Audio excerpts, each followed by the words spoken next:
Hello friends, তো আমি তোমাদের বলতে চেয়েছিলাম পরের ভিডিওতে যে আমাদের বাড়িতে একটা অনুষ্ঠান ছিল। সেটা কিসের অনুষ্ঠান? তো সেটা ছিল আমার স্বাদের অনুষ্ঠান, যেটা আজকে পালন করা হলো।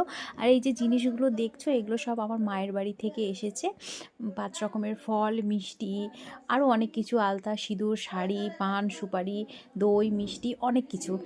তো এগুলো মায়ের বাড়ি থেকে এসেছিলো। তারপরে দেখো আমি এগুলো সব নিয়ে একদম চলে গেছিলাম সাজার জন্য। তো দেখা হচ্ছে পরের ব্লগে, তোমরা আমার ভিডিও দেখতে থাকো। হ্যালো ফ্রেন্ডস, তো আমি তোমাদের বলতে চেয়েছিলাম পরের ভিডিওতে যে আমাদের বাড়িতে একটা অনুষ্ঠান ছিল। সেটা কিসের অনুষ্ঠান? তো সেটা ছিল আমার স্বাদের অনুষ্ঠান, যেটা আজকে পালন করা হলো। আর এই যে জিনিসগুলো দেখছো, এগুলো সব আমার মায়ের বাড়ি থেকে এসেছে। 5 রকমের ফল, মিষ্টি, আরও অনেক কিছু, আলতা, সিঁদুর, শাড়ি, পান, সুপারি, দই, মিষ্টি, অনেক কিছু। তো এগুলো মায়ের বাড়ি থেকে এসেছিলো। তারপরে দেখো আমি এগুলো সব নিয়ে একদম চলে গেছিলাম সাজার জন্য। তো দেখা হচ্ছে পরের ব্লগে, তোমরা আমার ভিডিও দেখতে থাকো।